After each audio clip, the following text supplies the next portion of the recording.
Hello, welcome back to my channel guys. Kama hujasubscribe, make sure umesubscribe ili kupata video nyingi kama hizi zenye maudhui ya kuelimisha jamii zetu.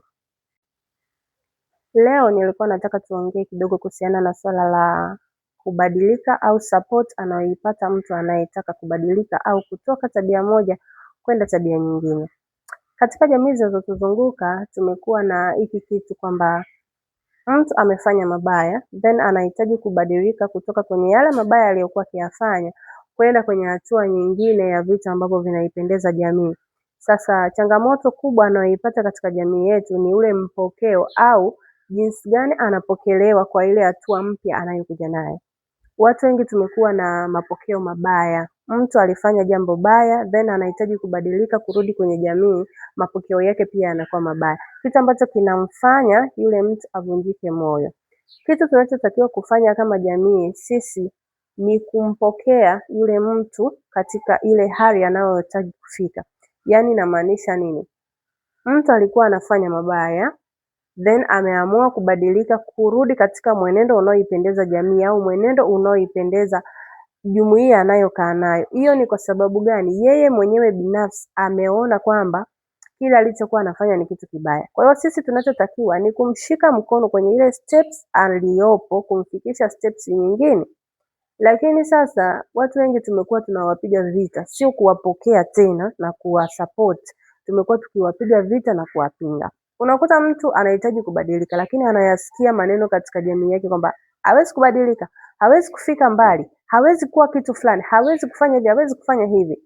Hivyo ni vitu ambavyo vinamvunja moyo yule mtu mwenye lengo la kubadilika au wale watu wenye lengo la kubadilika. Kwa hiyo sisi kama jamii tunahitaji tuwape moyo watu wanaoonyesha nia ya kubadilika na sio kuwadidimiza kutokana na uamuzi wanaochagua.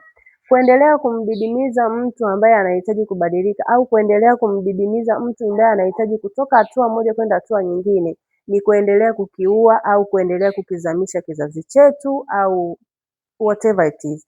Lakini inabidi ifike kipindi tuwe na support, tuwasupport watu wanahitaji kubadilika.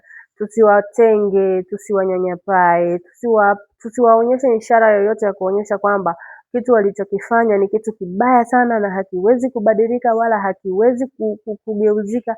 Hapana. Tunaona hata katika Biblia zetu, makanisani, misikitini tunafundisha kwamba tusamee.